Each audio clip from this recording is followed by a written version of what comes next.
All right, let's have a look at some of the other top stories today. Treasurer Jim Chalmers set out his net zero priorities at a conference, calling it a defining policy for his government.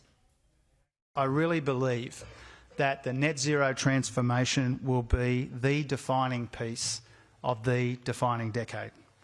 And whether we succeed or fail in these turbulent 20s will in large part be determined by how we maximise our advantages and leverage our strengths when it comes to energy in our economy.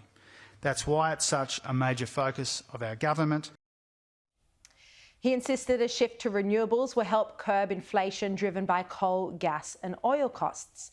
But the Australian Simon Benson warns that spending money to get out of inflation should not be the government's plan, calling it economically irresponsible. Let's bring in now Sky News host Danica de Giorgio. Thank you so much for joining me. Thank you. This plan that the Treasurer outlined today is already controversial. It's hit some resistance from the opposition. It has. The opposition's calling it completely reckless, saying that the government doesn't actually have a plan.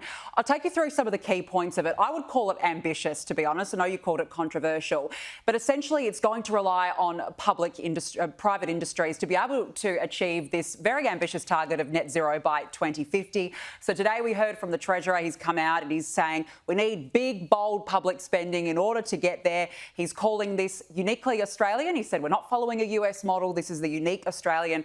But Sharri, it's about $225 billion worth of investment. And that, I think, is the more interesting side to this. Investors have already come out and they've said, well, we need more clarity. How is Australia going to make this transition? But also, how can we keep Australia competitive already in a global environment?